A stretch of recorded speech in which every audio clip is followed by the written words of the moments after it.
Today I'm going to teach you how to check the angle of engagement once you've installed an Airsoft Research Syndicate MASK piston head. Camera's zoomed in quite a bit, so I'm going to do my best to show you that the setup that's going on right here. It's a MASK 3G piston head on a stock Tokyo Marui piston body in a version 2 G&G mech box.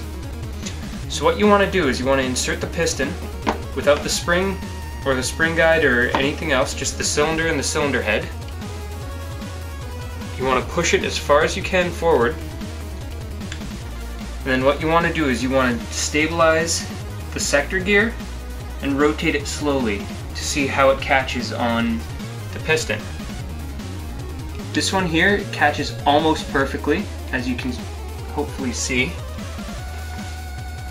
So what you want to do is you want to apply a little bit of pressure on the top of the sector gear to stabilize it, and spin the other gears to see exactly how all the other teeth line up.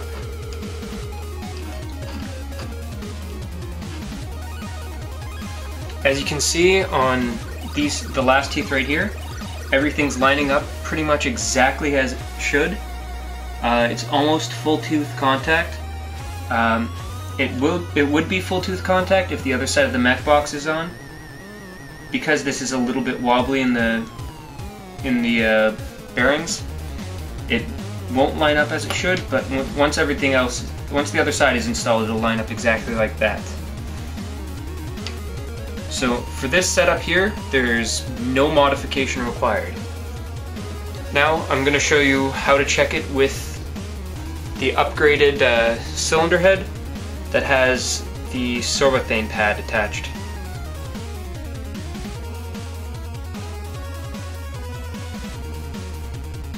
Here we have the upgraded cylinder head.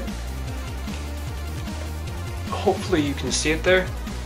It's the Airsoft Research Syndicate MASK cylinder head with the 5mm sorbothane pad on it. Because of the increased size of the cylinder head due to the sorbothane pad, it displaces the piston a little bit. So when you go to check the angle of engagement of the sector gear, what ends up happening is sometimes it'll skim the second actual tooth on the piston there. In this case it's not. What it's doing is it's hitting the last actual tooth on the piston. So what you need to do is you need to take that tooth and shave it in half. A lot of the times it'll require complete removal of that and a little bit of modification to the second last tooth. So what I'm going to do is I'm going to completely remove the last tooth and then show you guys exactly how that changes things.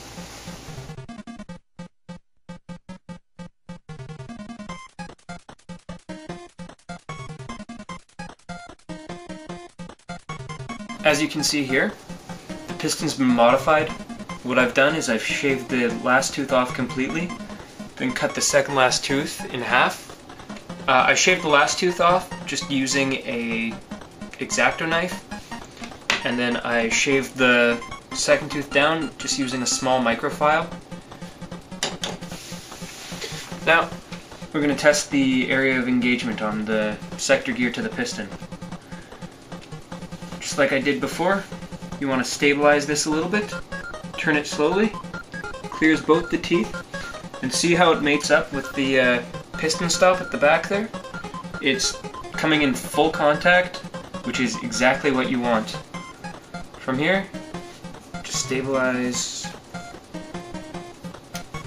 To do this in a way that still lets light get to the piston so you guys can see. Stabilize the sector gear, and then just give the gears a light turn.